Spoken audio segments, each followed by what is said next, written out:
Hello, welcome to the FLS Works series from Osteoporosis Canada. This is Luann Shankles talking to you. We're going to get started in just a few minutes, and you'll join us. We're waiting for just a few more people to join us, and then we'll get started. Hopefully you can see a screen at this point. You should be able to see an FLS Works webinar series screen, and then we will move on to the other slides in a minute.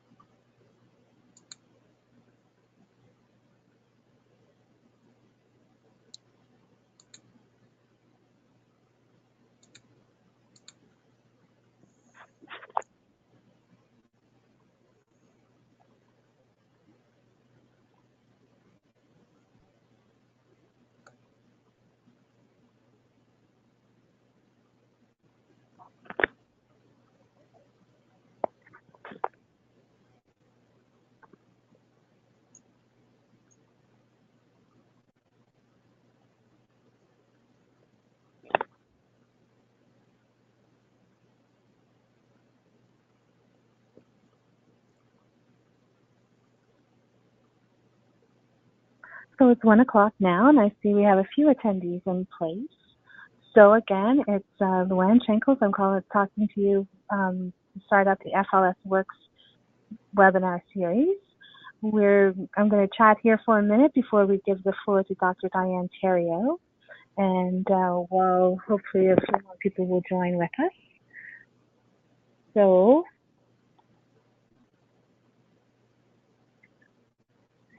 wait 1 second.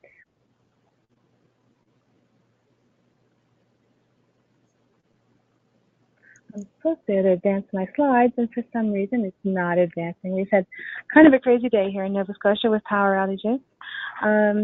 So I will just talk you through that we do have a website that's hosted within the Osteoporosis Canada website, and you can visit that using FLS Hub to Osteoporosis Canada within the Osteoporosis Canada website. We do provide a variety of services, including a toolkit. We have a registry that lists the FLS sites in Canada. We also send out a regular newsletter, and we are more than willing to support any sites who are hoping to start a new FLS with our consultation services. We also have many of our resources available in French, and we conduct regular webinars. And today we have Dr. Diane Theriault joining us, and she's going to talk to you about what OC can offer to an FLS. I'm going to switch it over to her screen, and she's going to take it from there. If you have any questions, please feel free to put your question in the question box, and we will take questions at the end, and Diane will answer them at that time. So I'm going to say goodbye and turn it over to Diane. Thank you. Okay, so I hope that you can hear me. Luann, do let me know if you can't hear me. So I'm pleased that you were able to attend this. We just wanted to give you an overview of all of the tools and resources that are available through Osteoporosis Canada to help teams and committees who are wanting to start an FLS, and in some instances who already have an FLS. So I'm going to quickly focus on why it is that Osteoporosis Canada is focusing on FLS, and then we're going to look at what tools we offer, and I thought I would separate it out by what we offer to the teams that have just formed and they're interested in implementing an FLS, but there still isn't an FLS. And then we'll look at the tools that we have available for the early FLSs. So now you've gotten funding and you are scrambling to put everything in place to start that FLS. And then we'll be looking at the FLSs that have already established. So fractures beget fractures, and that's the main reason why we need fracture liaison services. After a broken wrist, 14% of patients will return with another broken bone within 3 years. And that's moderately elevated risk. But for some patients, the risk is so much higher. So after a vertebral fracture, 20% of the patients will come back with another vertebral fracture within 12 months of the first one. So that risk is huge. But the fact is that the queen of all the fractures in terms of predicting future fractures is that hip fracture. And as you can see that after you break the first hip, there's close to a 10% chance of breaking the other hip within 1 year. It's a 15% chance to break the other hip within 3 years and a 20% chance within 5 years. And as you can see, if you don't come back with the other hip broken, it's almost guaranteed that you'll be coming back with some other broken bone. So fractures beget fractures, and the fact is that the second fracture risk is not only high, it's also quite imminent. So fractures occur within the first year or two after that first broken bone. We have medications that are very effective at reducing the fracture risk. Our medications, as a general comment, they reduce the risk of vertebral fractures by about 60% within the first 12 months of being on treatment. We reduce the risk of hip fractures by about 40%. And the non-vertebral fractures, it's a composite group of shoulder fractures, wrist fractures. It also includes hip fractures in there. And we're usually a little less successful there, but we reduce the risk typically by 25 to 30% of those. So obviously, if fractures beget fractures, and we have effective medications to reduce the fracture risk, we should be offering that. And we have some new data that has just come out in September from the Public Health Agency of Canada that reveals that very few Canadians who fracture ever get the care that they need to prevent that second break. So in this table, we're looking at from 2000 until 2015. And in red, that is the women. In blue, that is the men. And you can see that over the 2000 to 2004, there's a gradual increase. By the way, this is the proportion of individuals who receive a prescription for an osteoporosis medication within 12 months of their first fracture. And you can see that that increases to about 2004, and then it plateaus at just 25%. But even scarier is the fact that something's happened in 2009 because we're losing this battle. There's a gradual decline, and that is a significant decline. And as you can see, if you look at 2015, less than 25% of women are offered treatment, and less than 15% of men after their fracture are offered treatment. The Public Health Agency of Canada presented this at a scientific meeting in September, and their conclusion in the abstract is that ongoing efforts to improve post-fracture care through fracture liaison services should be vigorously supported. So why are they mentioning fracture liaison service? And that's because it's the one and only thing that works to close this care gap. We have over 2 decades worth of research in this field, and we know that in order to close the care gap, what we need is a dedicated FLS coordinator. The model needs to do systematic and proactive case finding in locations within the healthcare system where lots of fracture patients live. And as a general comment, most FLSs do this in the orthopedic departments. And the model, and I don't want to get into the nomenclature of 1I, 2I, 3I, but the fact is that it has to be intensive enough that it needs to reach 2I or 3I, which means that the model needs to either do the investigations that are needed, that is the bone density tests, or it needs to prescribe the medication to the patient. We have a definition of fracture liaison at Osteoporosis Canada that complies completely with those criteria. So as you can see, we list a dedicated coordinator as a key component. And these are the 3 I's. So the FLS has to do the identification, the investigation, and facilitate the initiation of treatment.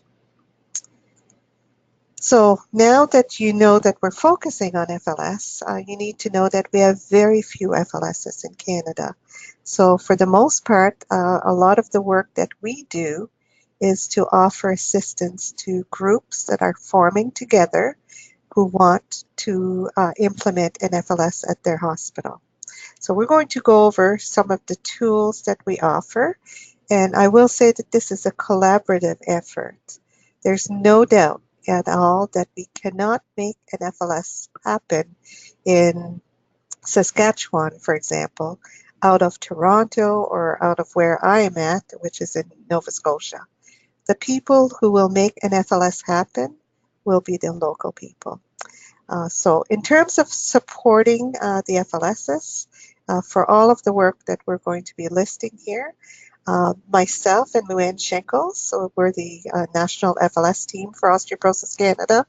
We provide support for all of the Canadian provinces except for Ontario. And in Ontario, the support is provided by the Ontario Osteoporosis Strategy. So where to start? Well, there's no doubt that the local champions are key. Typically, you need at least one leader, and quite often that would be an osteoporosis expert, but it could be an orthopedic surgeon. It could also be a family physician with expertise in osteoporosis. But one person alone will not be able to convince the hospital administration of the need and the value of the FLS program. Typically, you need a team, and here are some of the common people we might see on a local FLS committee. So the osteoporosis specialists, orthopedic surgeons, orthopedic nurses, family physicians, and if you're lucky, you might even have a few healthcare administrators. Excuse me. So you can see here that I've put in parentheses, OC can assist. We do try to assist, and we might be able to connect 2 different people who reach out to us from the same city or same hospital. But unfortunately, we cannot make this happen. The identifying those people, that usually has to be done by the local individuals.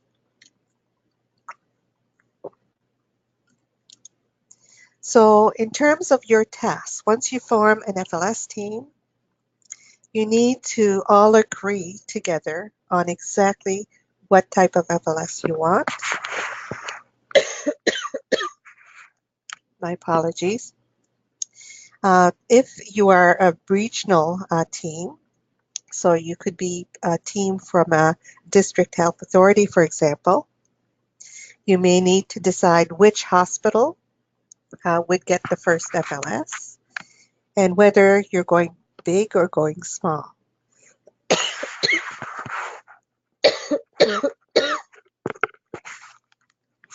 So in terms of the FLS, it could be a hip-only FLS.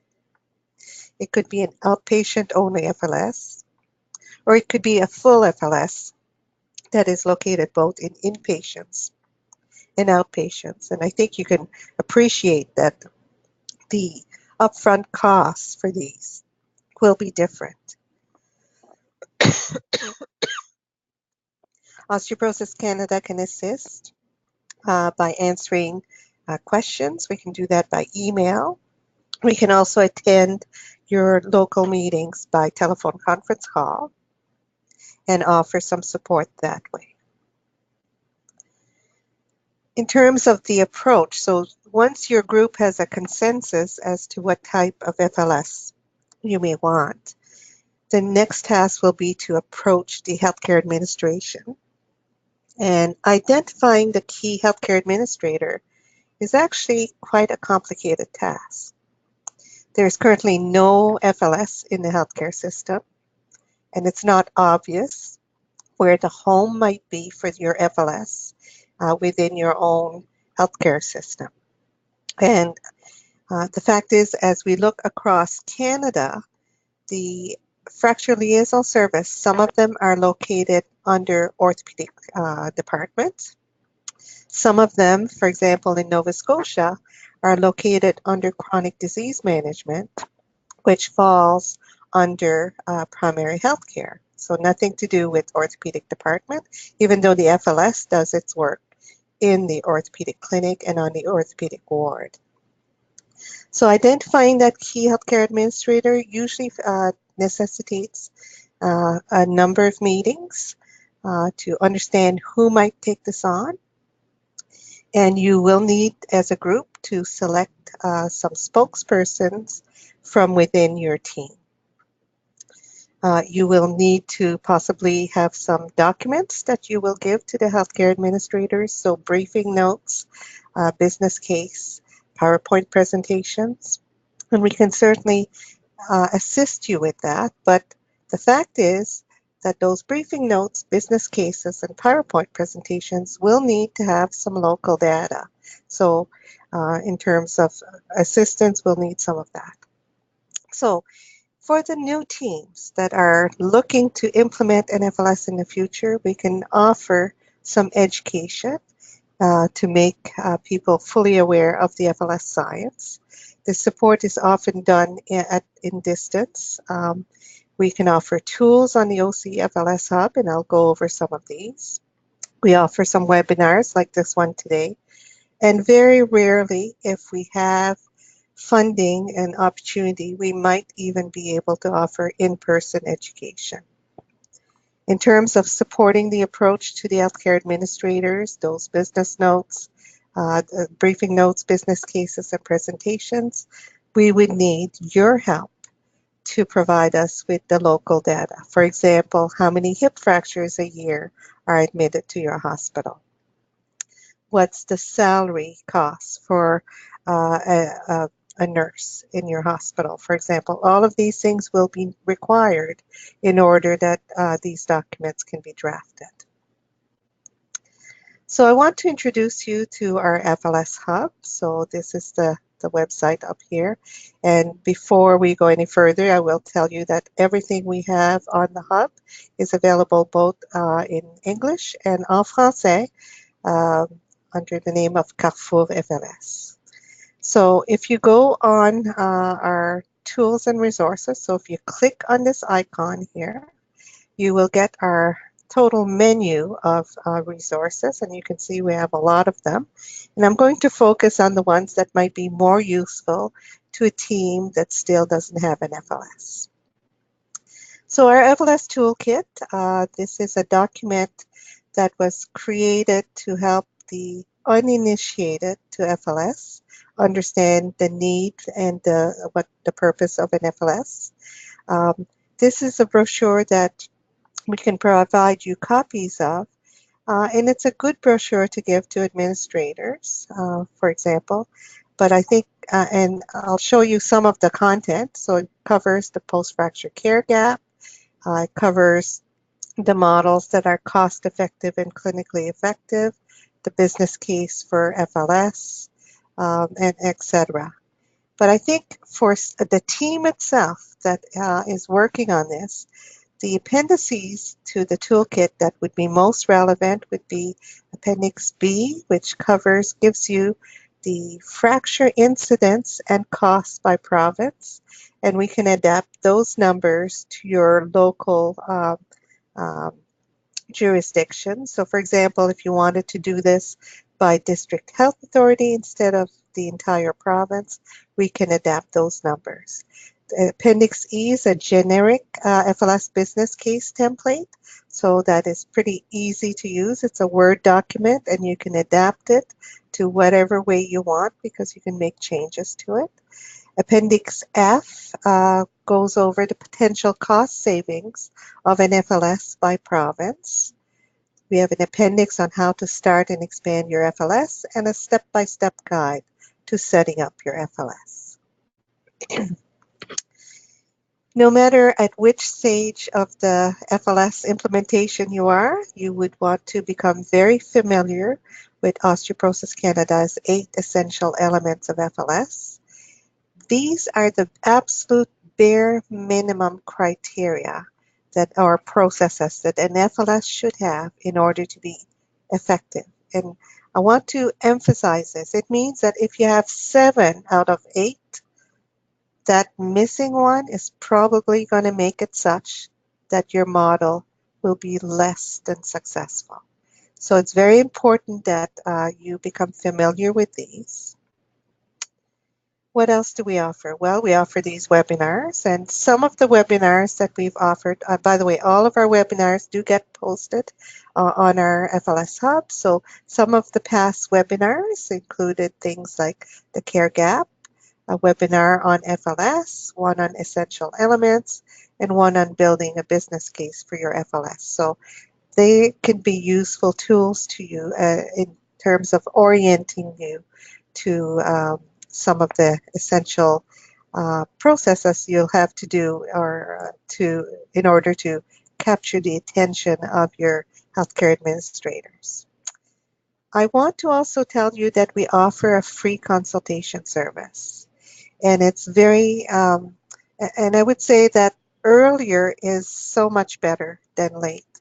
And as you're setting things up and as you're making decisions, there are traps that are very common to new teams that are wanting to implement an FLS. Shortcuts. Some shortcuts can be done, but some shortcuts is almost going to guarantee that your model will be failing.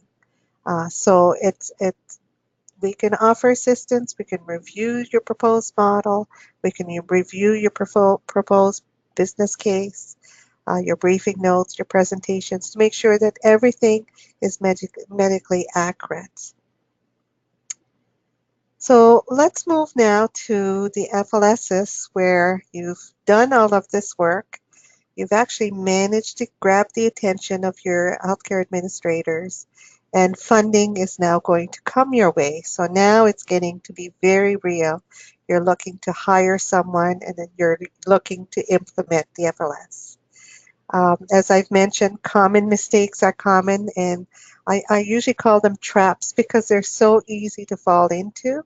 And again, that free consultation service, you should partake of it because I think it would avoid a lot of issues. And I should add also that once you've implemented, it's sometimes difficult to make a change. So for example, if you hired the wrong person, if you really wanted a 3 FLS and what you really needed was a nurse practitioner, and instead you hired an RN, then you can't go back and change the model because you've already stepped too far forward. So again, that free consultation service, we're happy to help, and you're still free to do whatever. We can give you the guidance, but the decisions are all yours to make. Again, if you're starting in FLS, you will want to absolutely make sure that you are satisfying each of the 8 essential elements. And in terms of the appendices to the toolkit that might be most effective for new teams that are just about to implement, I would suggest Appendix C, which gives us a few models of FLS from across Canada, how to start and expand an FLS, the step-by-step guide to FLS. But I do want to go over a little bit Appendix G and H because they offer excellent tools. So if you're an FLS that's starting, you really don't need to reinvent the wheel. You really don't need to start from scratch on each and everything. Osteoporosis Canada's website offers a lot of tools that will speed up all of these development things. So this, for example, is the algorithm that's on our website on how to manage hip fractures. And I don't want to follow the algorithm all the way, but and this is not live, this is just a PowerPoint slide, but if you're on our website and all of these little boxes with an asterisk, if you just hover on those boxes, all of a sudden it will pop up the blood tests that are recommended as per Osteoporosis Canada's guideline. If you hover on this box, all of a sudden it will pop up all of the first line treatment options as recommended by Osteoporosis Canada guidelines. In addition to this, you see some of these boxes have NP and RN, and that is the sample letters that should go to the primary care provider. And it depends if it's an RN, it might be a 2I model. If it's a nurse practitioner, it might be a 3I model. So if you click on those, and I'm just going to show you what we have, we already have sample letters for all of these situations, and they're simple. And again, these are Word document, so your FLS is able to add to it, remove what they don't want, modify to whatever your particular needs are, but there's already a template in place. And as you can see, there's all kinds of things. So you identify that the patient's high risk.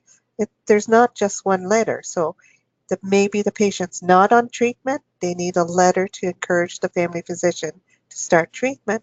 On the other hand, the patient may already be on right treatment, but perhaps the patient was not taking it the right way. They were taking it with food when they should have been taking it on an empty stomach, for example, and we have an example of a letter for that. So all of these situations have all been looked at with the sample letters.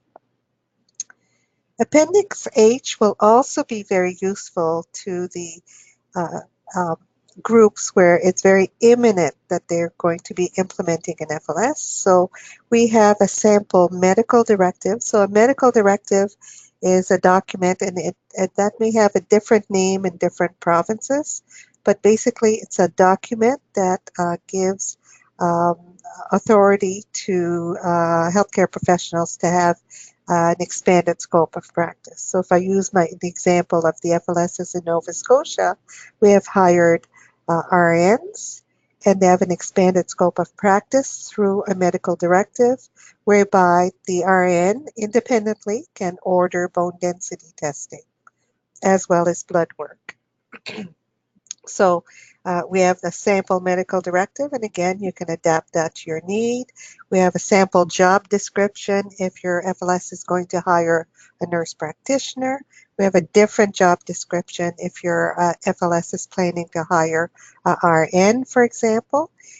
We also have a document that's a checklist for the FLS coordinator. So all of the information that they need to capture very quickly from the fracture patient. Which bone was fractured, how it occurred, have they broken other bones in the past, are they on vitamin D, have they had a previous or recent bone density tests, etc. All of those things is on the checklist, and again, that's something that's adaptable. It's in Word document. You can adapt it to your own FLS's need.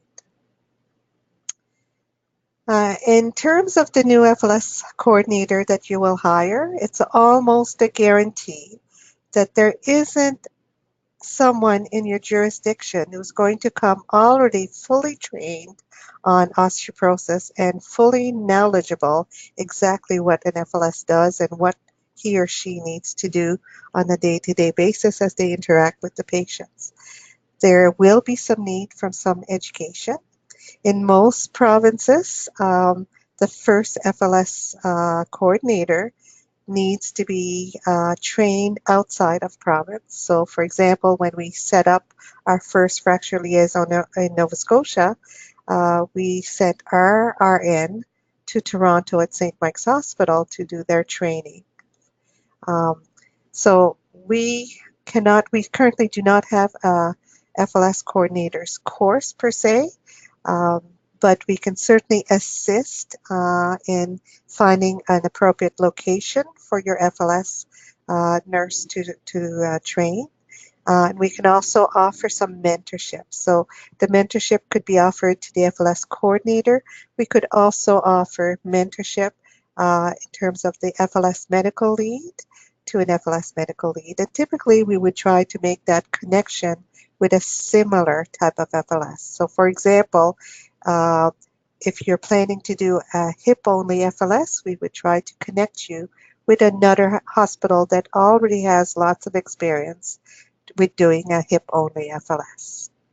So that's the kind of connection we can help facilitate for you.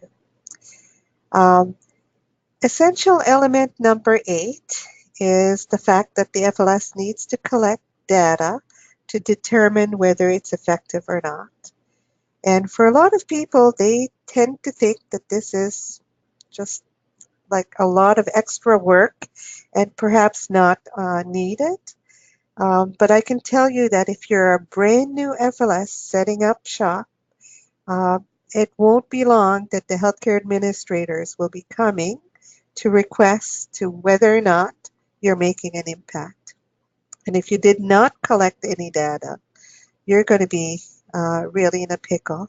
I would say that that essential element 8, on top of being essential for you to know whether the FLS is working or not, it's often key to the sustainability. In Nova Scotia, we had to be at 9 months in front of our key administrator with our 6-month data.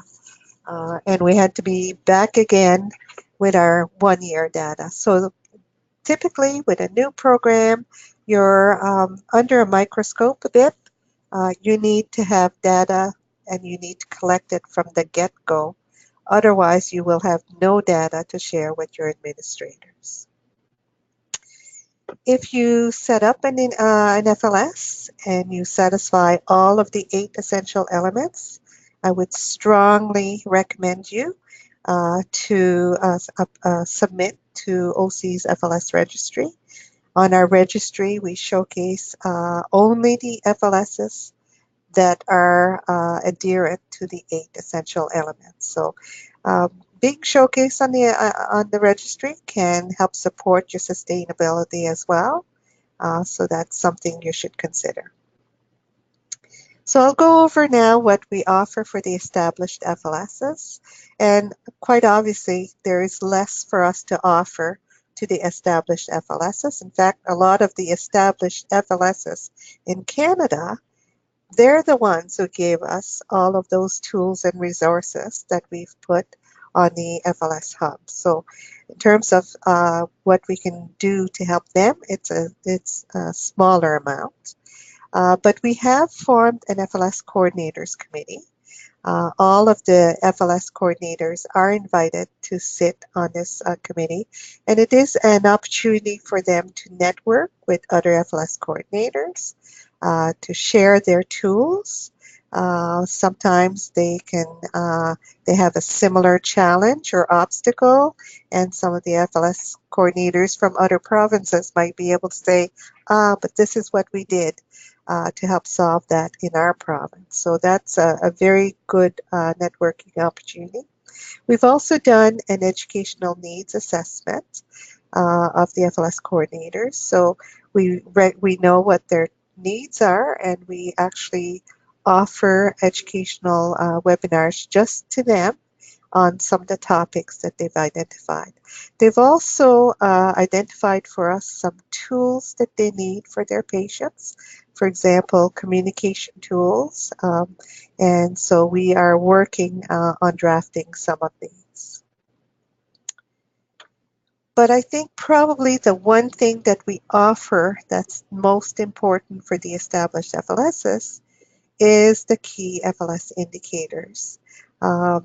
They are in part to comply with essential element 8, but they are particularly important for sustainability for the longer term and also to improve the patient outcomes. So here I've depicted in a graphic, this is the care gap. So in this case, 15% of the fracture patients got offered treatment post-fracture without an FLS. When you put together an FLS that meets all of the 8 essential elements, it will get you a significant portion of the way up towards having 100% appropriate care. but it's still only part way up.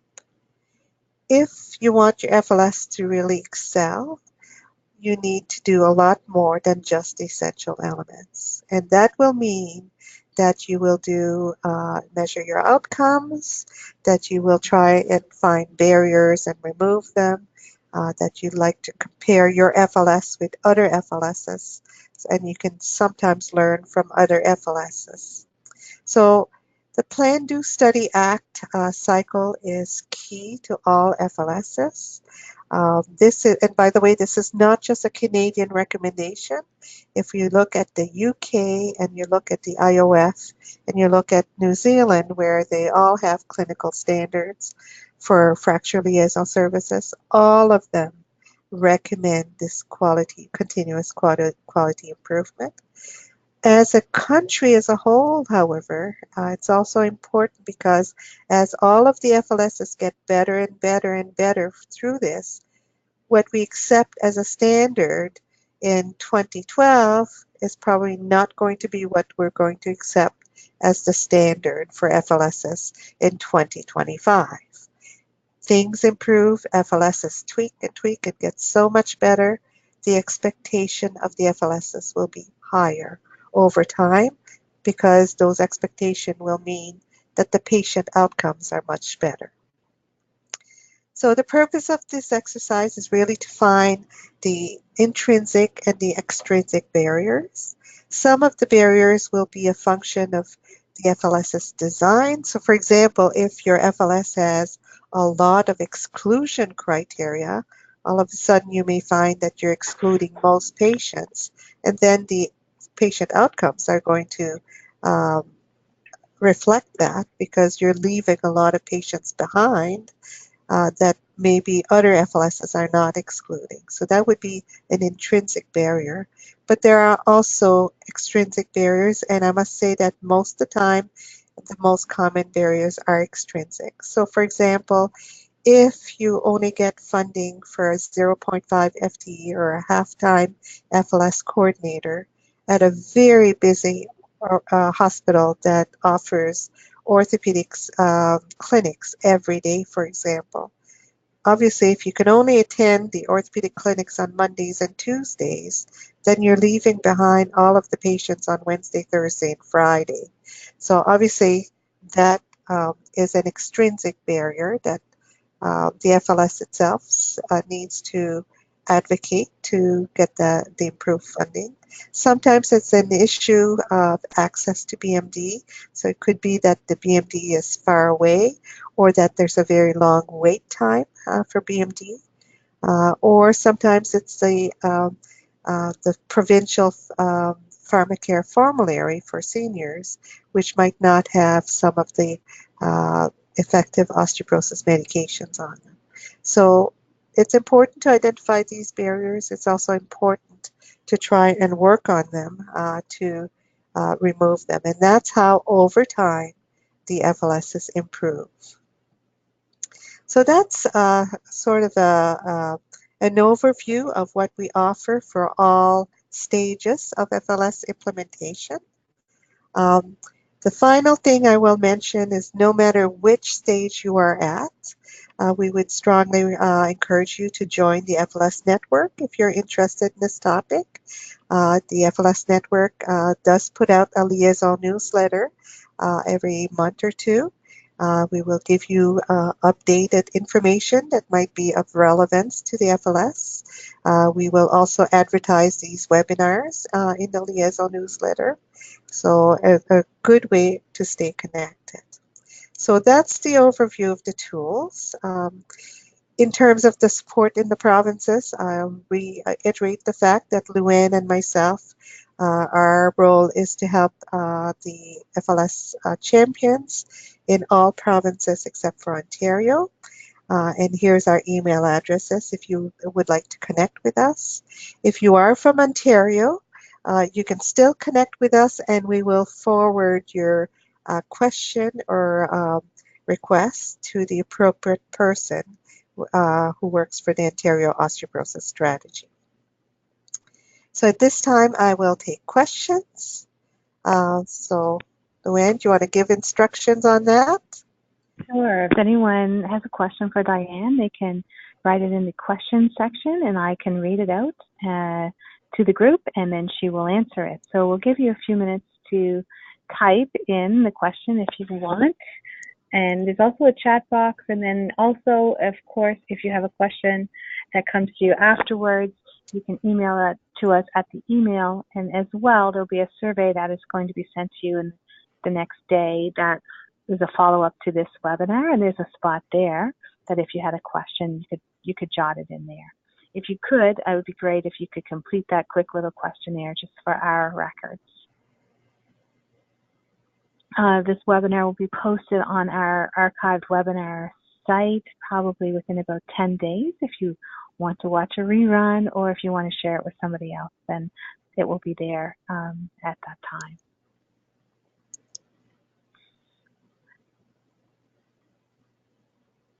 I'll give you a few more minutes. I don't see any questions yet. Oh, we have one here. Just 1 second. What is the average annual salary of a full-time nurse practitioner? Oh, so that is very dependent on the province that you're from. So we are talking about nurse practitioners that would be working within the healthcare system. So the government union salary range.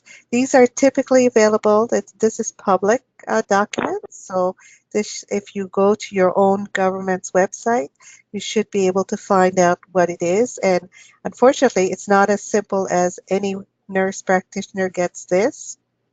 Typically, there's a for example, for RNs, there would be in Nova Scotia, there's RN1, RN2, RN3, RN4. So there is usually in each province a different pay scale within the RN and within the nurse practitioner. So it would be very dependent on the province you come from. Okay, thank you.